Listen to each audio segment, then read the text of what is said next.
द्वारी उभा क्षण भरी तेणे मुक्तीचारी साधिल्या हरि मुखे मना हरि मुखे मना पुण्याची गणना कोण करी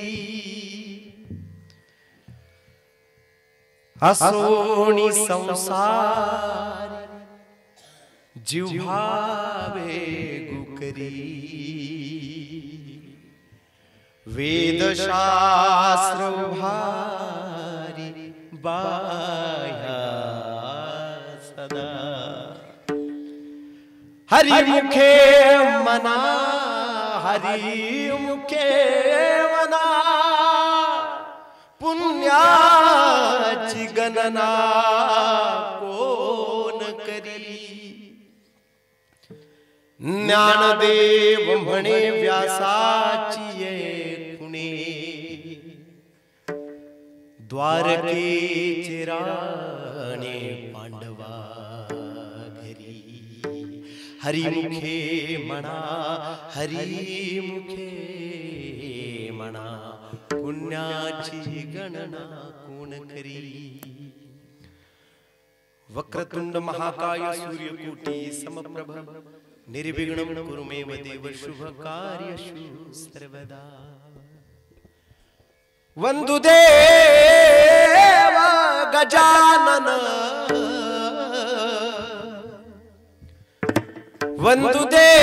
वंदुदेव गजानन करूया प्रथम नमन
सर्व मंगल मांगल्ये शिवे सर्वार्थ साधिके शरण्ये त्र्यंबके गौरी नारायणी नमस्तुते मनोजवं मारुततुल्य वेगं जितेन्द्रियं बुद्धिमता वरिष्ठं वातात्मजं वानरयुतं मुख्यं श्रीरामदूतं शरणं प्रपद्ये महायोग पीठे तटे भीमरत्या वरं पुंडरीकाय दातु मुनीन्द्रे समागत्य तिष्ठन्तमानन्द कंदो परब्रह्मलिंगं भजे पांडुरंगं हरि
पांडुरंगा करू प्रथम नमन दुसरे चरण संतांची त्यांच्या कृपादाने कथेचा विस्तारू बाबाजी सद्गुरु दास तुका जयांचे केली स्मरण होय सकळ विद्यांचे अधिकरण तेची दुसरी चरण श्री गुरूंचे ते नमस्कार होणी आता ओम नमो ज्ञानेश्वरा करुणा करा दयाळा तुमचा अनुग्रह लादलो पावन झालो चराचरी वंदे मातरम सुजलाम सुफलाम मलयज शीतलाम सस्य श्यामलाम मातरम शुभ्रजोत्सनाम फुलकित यामिनी फुल्ल कुसुमित सुमुदल शोभिनी सुहासिनी सुमुदल भासिनी सुखदाम वरदाम मातरम वंदे मातरम अयोध्या मातरम वाराणसी मातरम द्वारिका मातरम वृंदावन मातरम केदारनाथ मातरम बद्रीनाथ मातरम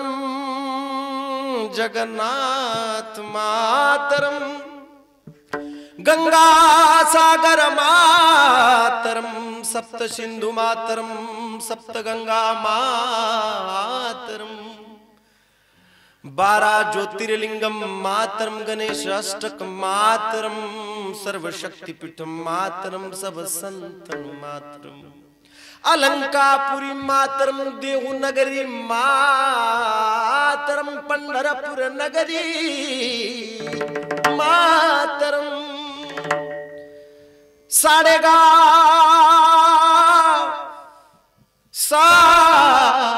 साडेगाव मातरम भारत माता मोरी भारत माता ओ भारत माता मातरम सदरक्षणाय खल निग्रहणाय सत्यमेव जयते कैलास राणा शिवचंद्र मोळी फणेंद्र माथा मुकुट झळाळी कारुण्य सिंधू भव दुःखहारी तुझ विन शंभो मज कोण तारी ओ भोले बाबा जी दर पे तेरे आया जी खाली झोली लाया जी खाली झोली भर दो जी ओ भोले बाबा जी महादेवा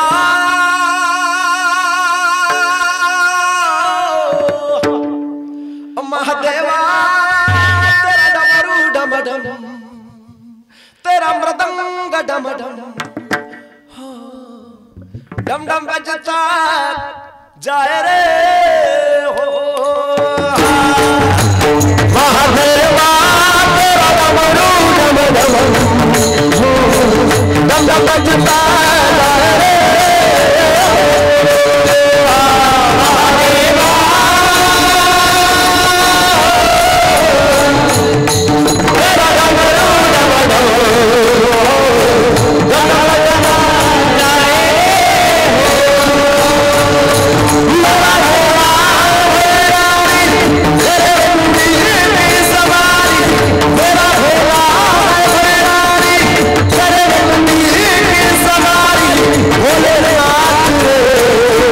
शंकर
मस्तक हे पायावरी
पहिल्याच दिवशी असे कलाकार बोलवले तात्यांनी असं वाटतच नाही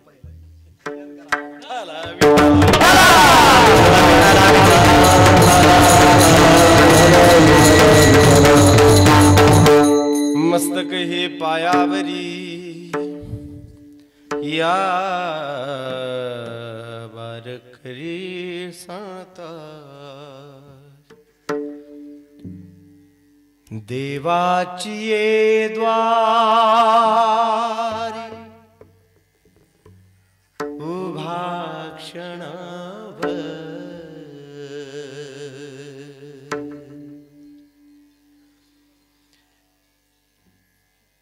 देवाची ये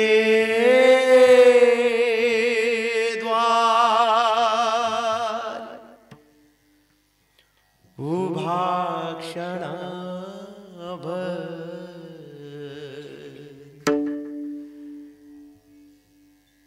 तेणे मुक्तिचारी तेणे मुक्तिचारी साधिये हरिमुखे मना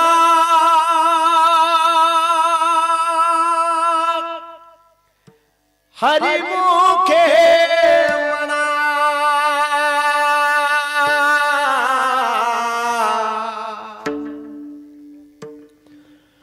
हरिमुखे मना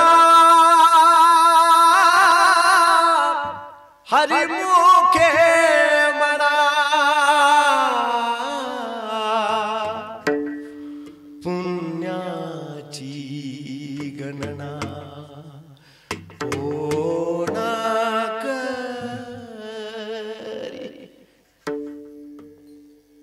मायबाप प्रस्तुत प्राप्त प्रसंगी सेवेसाठी निवडलेला अभंग जगाचे मायबाप वारकरी संप्रदायाच्या ज्यांनी पाया रोवला जगाला मला आनंद प्रदान करायचा आहे सुख प्रदान करायचं आहे पूर्ण विश्वाला स्वतःचं घर मानणारे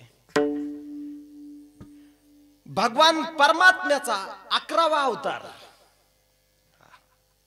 आमच्या वारकरी संप्रदायाचा पहिला अवतार माझे ज्ञानोबा आहे तसा मत्स्य कुर्म वराह नरसिंह वामन श्रीराम हा वामन परशुराम श्रीराम श्रीकृष्ण बुद्ध कलकी हे झाले 10 आता आमचा 11वा ज्ञानोबा आहे जगद्गुरु तुकोबरायासारखे संत ज्यांना आदर्श मानतात नाथ बाबा सारखे मोठे साहित्यिक समाज सुधारक आणि संत ज्यांना आदर्श मानतात नामदेव महाराजांसारखे संत ज्यांच्याकडनं वारकरी संप्रदायाचा प्रचार आणि प्रसार आणि अध्यात्म ग्रहण कसं करायचं हे शिकतात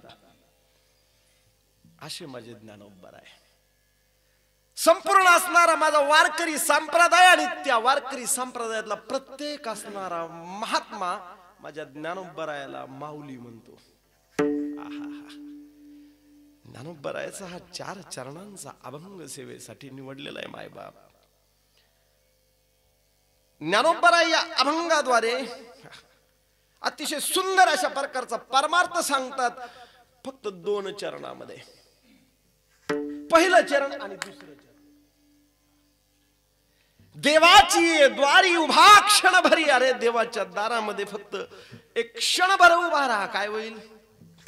त्याला चारी मुक्त्या प्राप्त होतील. मुक्त्याचे 4 प्रकार आहेत. एक आहे समीपता, एक आहे सलोकता, एक आहे स्वरूपता, आणि एक आहे सायुज्यता. 4ही मुक्त्या तुम्हाला प्राप्त होऊन जातील देवाच्या दारात क्षणभर उभा राहा. देवाची द्वारी उभा क्षणभरी. मुक्तीची अपेक्षा आहे, प्राप्त होऊन जातील. त्याच्या दारात क्षणभर उभा राहा. ज्ञानोबा म्हणतायत. पुण्य प्राप्त करायचंय तर नामस्मरण करा. उद्देश पुण्य प्राप्तीचा आहे तर हरिनाम. हरिमुखे म्हणा पुण्याची गणना कोण करी. हे जे 2 चरण आहेत, हे 2 चरण जे आहेत त्या चरणाद्वारे डॉक्टर साहेब माऊलीनं सिद्धांत प्रतिपादन केलेला आहे. आता त्याच्यानंतरचे जे 2 चरण आहेत मग त्याच्यामध्ये काय सांगितलंय तर प्रत्यक्ष ह्या पहिल्या 2 चरणाला मोठेपण प्राप्त करून देण्यासाठी, पुरावा प्राप्त करून देण्यासाठी दुसरे 2 चरण आहेत. चाहू वेदी जान साही शास्त्र काय आसोनी संसारी जिव्हा वेगू करी. वेद शास्त्र उभारी बाह्य सदा. ह्या असणाऱ्या जिभेचा यज्ञ करा. ह्या संसारामध्ये असताना जिभेचा यज्ञ करा म्हणजे नामस्मरण करा. आसोनी संसारी जिव्हा वेगू करी. वेद शास्त्र उभारी बाह्य सदा. बाह्य म्हणजे हे आपले असणारे हात, हे आपण नाही का असे हाताशी करतो. म्हणजे वेद शास्त्र सुद्धा सांगतात होय हे सत्य. आसोनी संसारी जिव्हा वेगू करी, हे सत्य अशी करता येते. बाह्य सदा. आणखी ज्ञानदेव म्हणे व्यासाची आखना. व्यासानेही तेच सांगितलंय. द्वारकेचा राणा पांडवा घरी. द्वारकेचा राणा पांडवाच्या घरामध्ये. वेदशास्त्र सुद्धा म्हणतात हो नामस्मरण करा, देवाच्या दारामध्ये क्षणभर उभा राहा, तुम्हाला पुण्याची प्राप्ती होईल आणि 4ही मुक्त्यांची प्राप्ती होईल. भजन करा विठ्ठल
धार्मिक लोकांचं गाव.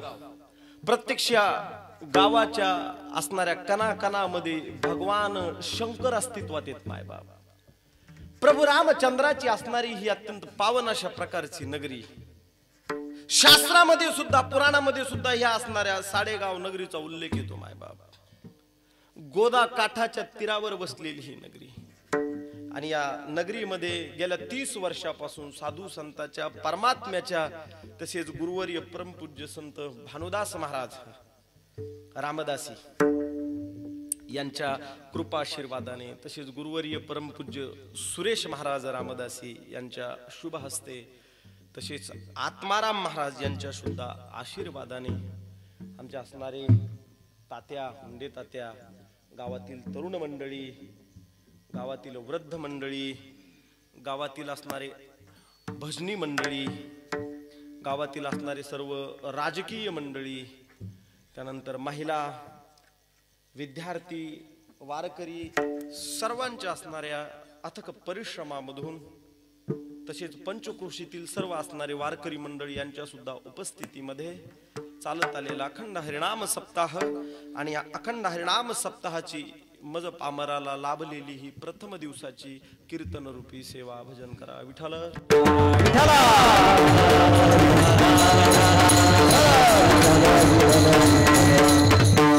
आज प्रथम दिवशीच मोठमोठे महात्मे या ठिकाणी उपस्थित आहेत. वास्तविक पहिल्या दिवशी एवढे मोठे येत नसते आणि एवढे चांगले पण येत नाही, पण हे तात्याचा असणारा आशीर्वाद आणि त्यांचे असणारे शब्द आहेत. त्यांचे शब्द कोण टाळील? त्यांना गोदाकाठचा काय म्हणते, गोदाकाठचा ढाण्यावाग म्हणजे आमचे तात्या आणि वारकरी संप्रदायाचे प्रति बंडोबा गोळेगावकर आणि तात्याचे शब्द कोण डावणार? आणि म्हणून पहिल्याच दिवशी तुम्ही शेवटच्या दिवसासारखं वातावरण या ठिकाणी करून ठेवलेलं आहे. अत्यंत गोड असणारे गुणीजन या ठिकाणी वर्ग उपस्थित आहेत. महाराष्ट्रातील सुप्रसिद्ध असणारे गायनाचार्य आदरणीय हरिभक्त पारायण श्री आमचे केस भट महाराज, तसेच आता नवीन असणारे आपले कीर्तनकार बरं का, डॉक्टर साहेब कीर्तन करू लागलेले छान. आपल्या असणाऱ्या श्रीकृष्णनगर मध्ये छान असं कीर्तन त्यांनी केलेलं आहे. आमचे सोनवणे साहेब पशुवैद्यकीय अधिकारी आहेत. तसेच अनंत गाथ्यातील अभंग ज्यांच्या पाठ आहेत आमचे राऊत महाराज आहेत. तसेच आमच्या दह्याळाहून या ठिकाणी त्यांनी हजेरी लावलेली आहे. आदरणीय आमचे गारुळे महाराज ठिकाणी उपस्थित आहेत. तसेच आदरणीय आमच्यासाठी आदर्श स्थान असणारे मेखले बाबा हे सुद्धा उपस्थित आहेत. आदरणीय महाराज, तसेच आमचे येणेकरी बाबा, तसेच पलीकडे असणारे आमचे निंबाळकर महाराज, सर्व मंडळी या ठिकाणी उपस्थित आहेत. सुंदर असणारी साऊंड सिस्टम साठी एकदा जोरदार टाळ्या वाजाव्यात. कथा या ठिकाणी आहे. आदरणीय आमच्यासाठी आदर्श स्थान असणारे पावसे बाबा हे सुद्धा या ठिकाणी कीर्तनासाठी उपस्थित आहेत. तसेच आदरणीय महाराष्ट्रातील सुप्रसिद्ध मृदंगाचार्य आमचे असणारे पुरी महाराज उपस्थित आहेत. महाराज केस कम केली, राहू द्या ना, चांगले वाटते. तसेच आमचे आदित्य महाराज, वा वा, आमच्या पुरी महाराजांच्याच असणाऱ्या तळजोडीमध्ये अत्यंत सुंदर अशा प्रकारचं वादन करतात. आणि इथं एक मोठी हस्ती आपल्याकडे आलेली आहे. बऱ्याच वेळा टीव्ही मध्येही तुम्ही त्यांना पाहिलं असेल. आणि मनोज जरांगे पाटलाच्या प्रत्येक सभेमध्ये ज्यांनी शाहिरी काव्य केलं, लोक नाही म्हणत होते का 3-3 वाजता पाटलाची सभा होती, याचं कारण काय? मग 3 वाजेपर्यंत नेमकं लोकांना असं बसून आणि खिळून कोण ठेवत होतं? असं कोणामध्ये सामर्थ्य होतं? तर ते असणारे जे महात्मे आहेत ते म्हणजे अरविंदजी घोगरे साहेब, शाहीर परम मित्र आहेत. वारकरी संप्रदायामध्ये नितांत अशा प्रकारची आस्था त्या व्यक्तीमध्ये आहे. वारकरी संप्रदायाचे सर्व असणारे जे लक्षण आहेत ते त्या महात्म्यामध्ये आहेत. आणि मला असं वाटतं की असा असणारा व्यक्ती या स्टेजवर यावा. गरज आहे हो, तुमच्यासारख्यांची गरज आहे शाहीर. आणि म्हणून अरविंदजी घोगरे सुद्धा या ठिकाणी उपस्थित आहेत. तसेच गावातील आदरणीय सरपंच आहेत, आमचे होंडे साहेब आहेत, आदरणीय आमचे आमचे साबळे महाराज वगैरे सगळे मंडळी या ठिकाणी. आता प्रत्येकाचं नाव घ्यावं वाटतं बरं का, पण आता आपल्याकडे वेळ नाही. तसेच आमचे असणारे युट्यूब चॅनलचे कॅमेरामॅन श्री आमचे गणेश महाराज हे सुद्धा या ठिकाणी उपस्थित. कोण राहिले का? चालेल, भजन करा विठ्ठला विठ्ठला.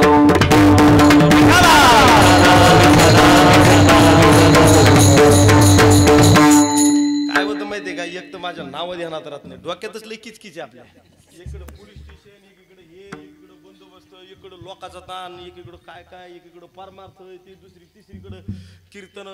मग माझं एवढं प्रेम आहे लोकांवर, पण नाव ध्यानात राहत. आणि मी आवर्जून सांगतो की कीर्तनामध्ये नामाची अपेक्षा बी करू नये हो माणसाने. मी नेहमी सांगत असतो की कीर्तनामध्ये नाव जर घेतलं तर अहंकार वाढला जातो त्या माणसाचा. नाही घेतलं तर दुखावला जातो साहेब. घेतलं तर वाढला जातो, नाही घेतलं तर दुखावला जातो. आणि कीर्तन हे अहंकार वाढवण्यासाठी नाही, अहंकार दुखावण्यासाठी नाही, समूलता अहंकार नष्ट करण्यासाठी. मायबा भजन करा.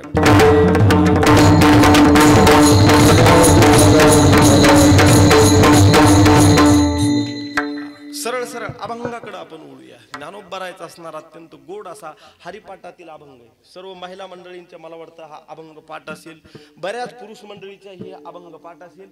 आणि हे टाळ घेऊन उभा राहिले हे जे वारकरी वृंद ह्यांनी किती वेळेस गायला असेल आणि त्यांचं तप झालेला असेल, म्हणजे हे सांगायची गरज नाही, पण बऱ्याच जणांना वास्तविक या अभंगाचा असणारा जो अर्थ आहे तो माहित नसतो पहा. म्हणून आज तुम्हाला ही एक प्रकारची संधी प्राप्त झालेली आहे. हा अभंगाचा जो मूळ अर्थ आहे तो तुमच्या समोर प्रतिपादन केलेला आहे, परंतु या अभंगाचं असणारं जे चिंतन आहे ते तुम्हाला समजणं आवश्यक आहे. अभंगाचं चिंतन तुमच्या लक्षात आलं का पूर्ण असणारा हा जो अभंग आहे जो तुम्ही नियमित गाता, नेहमी तुम्ही म्हणता, सकाळी म्हणता, संध्याकाळ, हा अभंग तुम्हाला चांगल्या प्रकारे समजेल. म्हणून हा अभंग आज सेवेसाठी निवडलेला आहे. दुसरी गोष्ट, कीर्तन परंपरेमध्ये वारकरी संप्रदायामध्ये हा जो अखंड हरिनाम सप्ताह आहे, या अखंड हरिनाम सप्ताहामध्ये एक प्रकारची शिस्त आहे मायबाप, डिसिप्लिन आहे बरं का अरविंदजी. ते डिसिप्लिन म्हणजे कोणत्या दिवशी कोणत्या प्रकारचा अभंग घ्यायचा. पहिल्या दिवशी नामस्मरणाचं महत्व प्रतिपादन करणारा अभंग घ्यावा, मधी संतपर अभंग घ्यावेत, उपदेशपर अभंग घ्यावेत, 7व्या दिवशी मागणी पर चिंतनातला अभंग घ्यावा, आणि शेवटच्या दिवशी गवळण घ्यावी किंवा गवळण पर भगवंताचं असणारे ज्या लीलांचं वर्णन प्रतिपादन करणारी एखादी गवळण असेल किंवा प्रेम प्रतिपादन करणारी गवळण असेल किंवा गवळण पर अभंग असेल तो घ्यावा. हा असणारा वारकरी संप्रदायाचा नियम आहे आणि ही परंपरा आहे. या परंपरेला अनुसरून आज नामस्मरणाचं असणारं महत्व प्रतिपादन करणारा हा ज्ञानोबरायचा अभंग निवडला आहे. भजन करा विठ्ठल.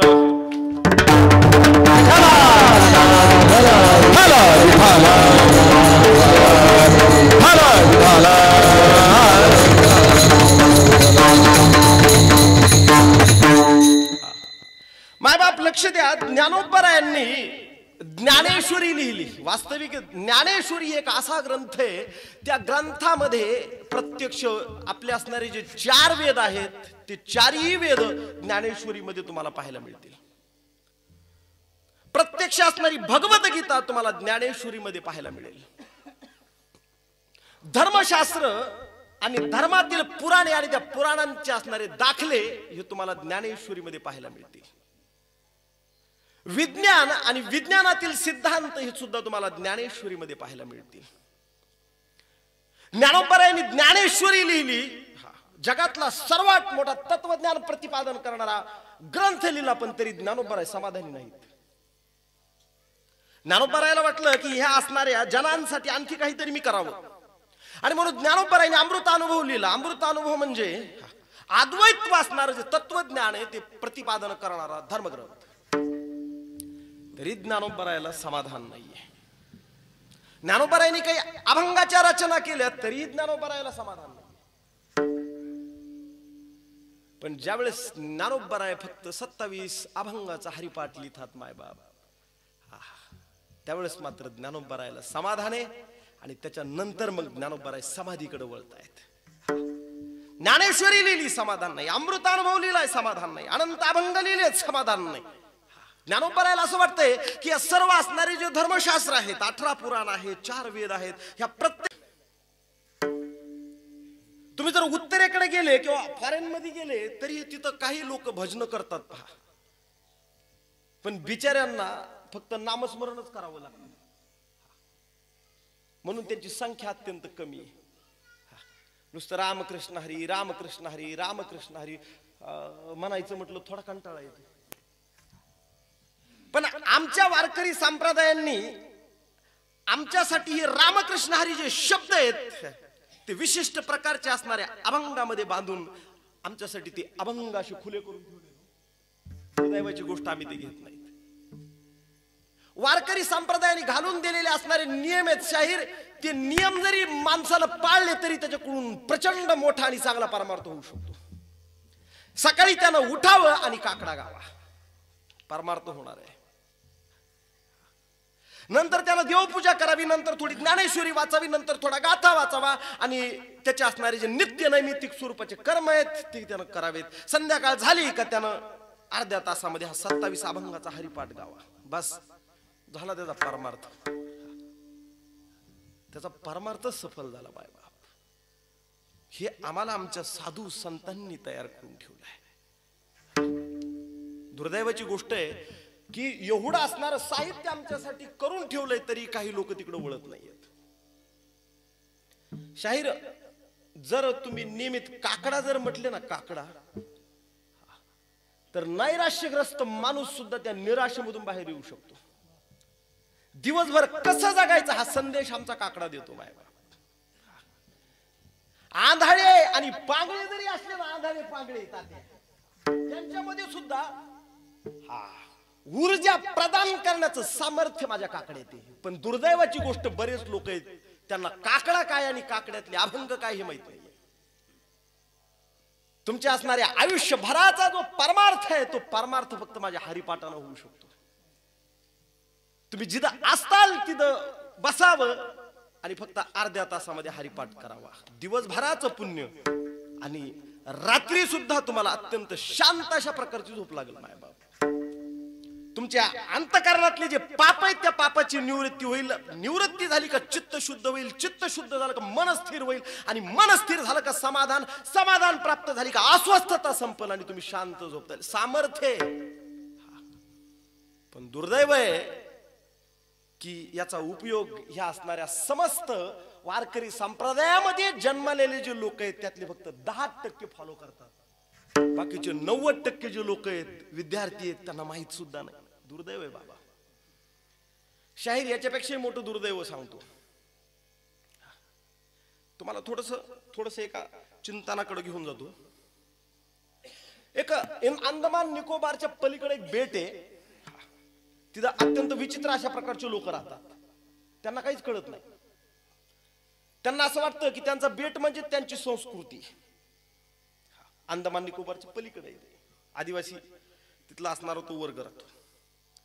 आपल्यासारखे असणारे लोक तिथं गेले आणि त्यांना परिवर्तन करायचा प्रयत्न केला. ते डायरेक्ट त्याला मारून टाकतात.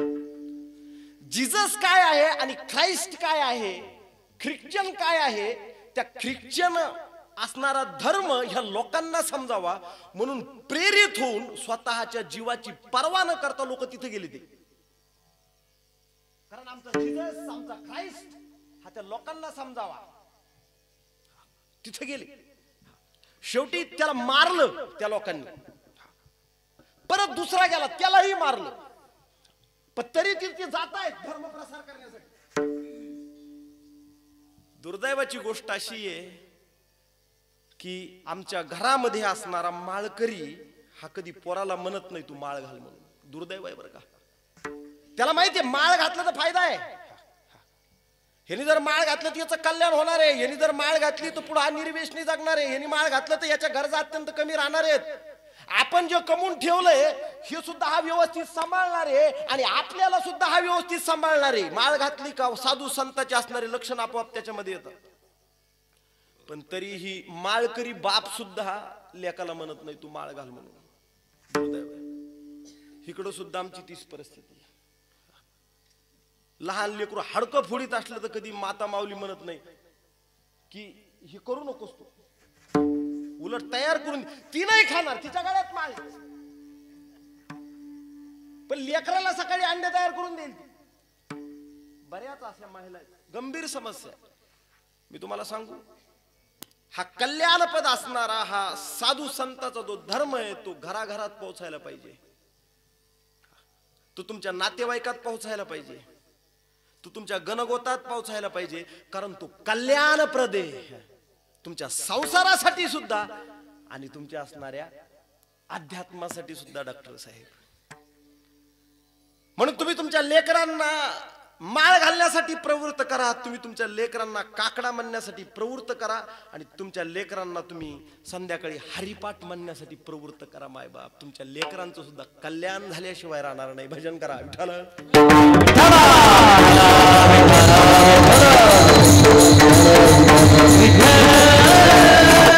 सर्व शास्त्रांचं सर्व धर्मग्रंथांचं आणि प्रत्यक्ष वेदाचं तत्वज्ञान माझ्या ज्ञानेश्वरीमध्ये, ज्ञानेश्वरीचं सर्व तत्वज्ञान माझ्या हरिपाठामध्ये आणि हरिपाठाचं सर्व तत्वज्ञान फक्त हरिपाठातल्या पहिल्या अभंगामध्ये. माय बाप आणि हा अभंग आपण सेवेसाठी निवडलेला आहे.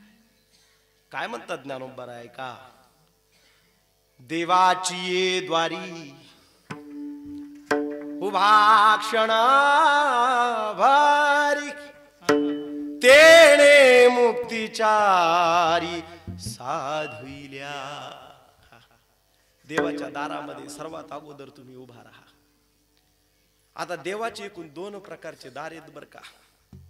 एक बाह्य अंगाने असणारं दार आणि एक अंतरंगाने असणारं दार. तुम्ही ज्यावेळेस तुमचं असणार हे बाह्य शरीर तुम्ही एका विशिष्ट ठिकाणी घेऊन जाल, तिथं तुम्हाला देवाचं असणारं द्वार दिसेल. मग तुमच्या असणाऱ्या राम मंदिरात दिसेल, हनुमान मंदिरात दिसेल. तीर्थयात्रेला करत असताना संपूर्ण भारतभर तुम्हाला देवाचे द्वार दिसतील बर का. ते एक द्वार. आणि दुसरं असणार अंतःकरणातलं द्वार. आतमध्ये ज्यावेळेस तुम्ही वळून पाहताल त्यावेळेस तुमचा असणारा जो आतमध्ये असणारा अंतरात्मा आहे, जो आतला देव आहे, ती एक द्वार. म्हणजे मंदिर हे बाहेर सुद्धा आहे आणि मंदिर हे आत सुद्धा आहे. फक्त त्याच्यातला असणारा जो देव आहे त्या देवापाशी एक क्षणभर तुम्हाला थांबायचंय. काही असणारे कवी सुद्धा आतल्या असणाऱ्या देवाविषयी सांगतात. शोधिसी मानवा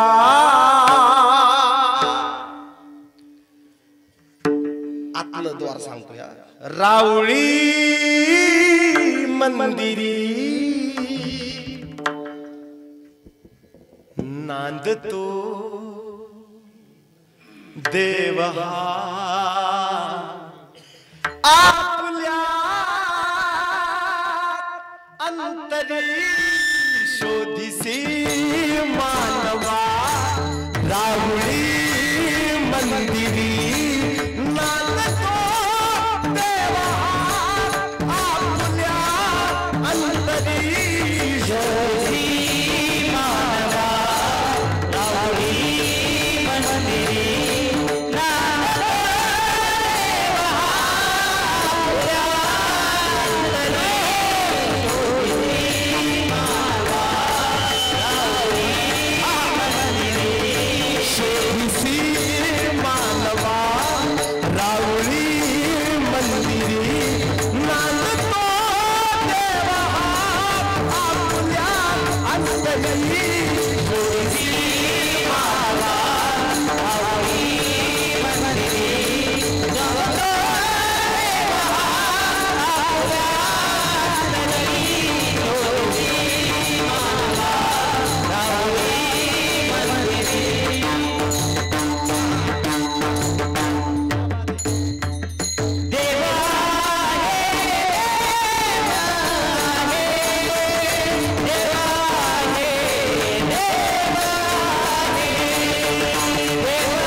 अंतःकरणामध्ये तुमच्या हृदयामध्ये मायबाप.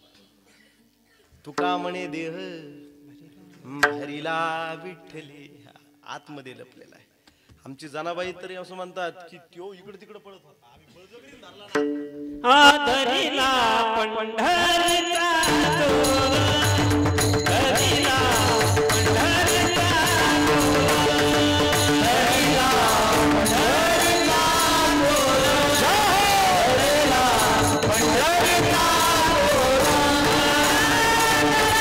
धरीला पंढरीचा जोर.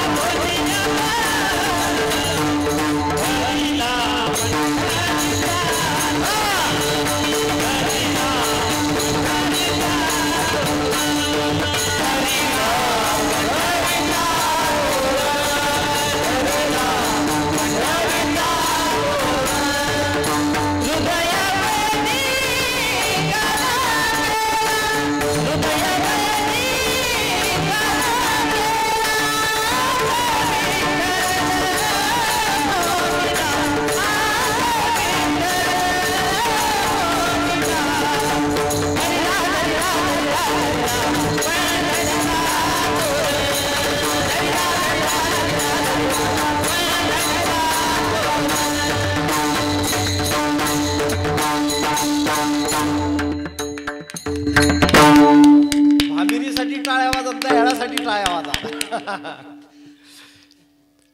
हृदय बंदी खान केला आत विठ्ठला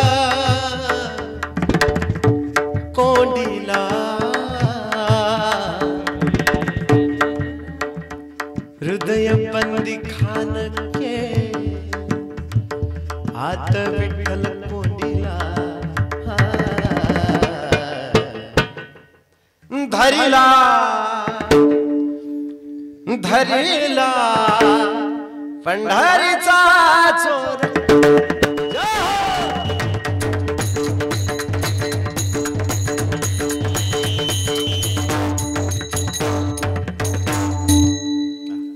तुमच्या हृदयामध्ये येतो, फक्त तुम्हाला आत वळून पाहिजे आणि आतमध्ये वळून त्या दरवाजाच्या समोर तुम्हाला उभं राहायचं एक क्षणभर त्याच्या समोर, आतल्या असणाऱ्या जीवाच्या समोर. पण हे जरा अवघड आहे, आतमध्ये वळ म्हणून तुम्ही बाह्य अंगानेही वळू शकता. म्हणजे तुम्हाला ह्या जो नरदेह दिलेला आहे, शरीर दिल, अगोदर बाह्य अंगानं वळा. एकदा बाह्य अंगानं जरी तुम्ही परमात्म्याचं दर्शन घेतलं, आपोआप तो तुमच्या अंतरंगामध्ये रुजून जाईल आणि त्याचं आतमध्येही दर्शन घडेल आणि बाहेर सुद्धा दर्शन घडेल. मनोविज्ञान हे सांगतं की तुमच्या असणारे जे बाह्य लक्षण आहेत ते आंतरलक्षणाला प्रभावित करत असतात.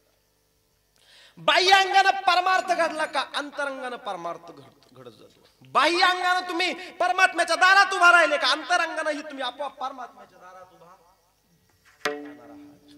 शाहीर, तुम्ही जर शाहिरीचे जर कपडे अंगात घातले तर वीर रस तुमच्या अंतःकरणामध्ये निर्माण होईल आणि तुम्ही जोशामध्ये ती शाहिरी तुम्ही प्रतिपादन करता. पण तुम्ही जर आमच्या वारकऱ्याचे असणारे हे हा जो पोशाख घातला हा घातला का तुमच्यामध्ये शांत नावाचा रस. एखाद्या असणाऱ्या 80 वर्षाच्या वृद्ध म्हाताऱ्याला जर डोळ्याला जर त्याच्या मंडुळी बांधली तर त्यालाही वाटेल की खरोखरच माझं लग्न आहे. याचं कारण आहे की बाह्य असणारे लक्षण आंतरलक्षणाला प्रभावित करत असतात. बरेच जण महाराज असं सांगत असतात बरं का शाहीर, की एवढे असणारे कपडे घालायची काय आवश्यकता आहे, भगवे वस्त्र घालायची काय आवश्यकता आहे, गळ्यात एवढ्या माळींची काय आवश्यकता आहे. तुम्ही उगा लोकांना दाखवता डोक्याला एवढा मोठा बुक्का टिळा, ह्या गोष्टी करायची काय आवश्यकता आहे. आवश्यकता आहे. याचं कारण आहे की बाह्य लक्षणानं तुम्ही जेवढे वारकरी व्हाल तेवढे ते बाह्य लक्षण आंतर लक्षणामध्ये प्रविष्ट होतात आणि आंतर लक्षणानं तुम्ही तेवढे दृढ वारकरी होणार आहेत माय बाप. तसं बाह्य लक्षणानं तुम्ही तीर्थयात्रा केल्या, बाह्य लक्षणानं तुम्ही पंढरपूरला गेले, बाह्य लक्षणानं आळंदीला गेले, बाह्य लक्षणानं तुम्ही 4 धाम यात्रा केल्या, प्रत्यक्ष परमात्म्याचं बाह्य लक्षणानं बाह्य शरीरानं तुम्ही दर्शन घेतलं का आपोआप आतमध्ये सुद्धा परमात्म्याचं दर्शन झाल्याशिवाय तुम्हाला राहणार नाही. भजन करा विठ्ठल.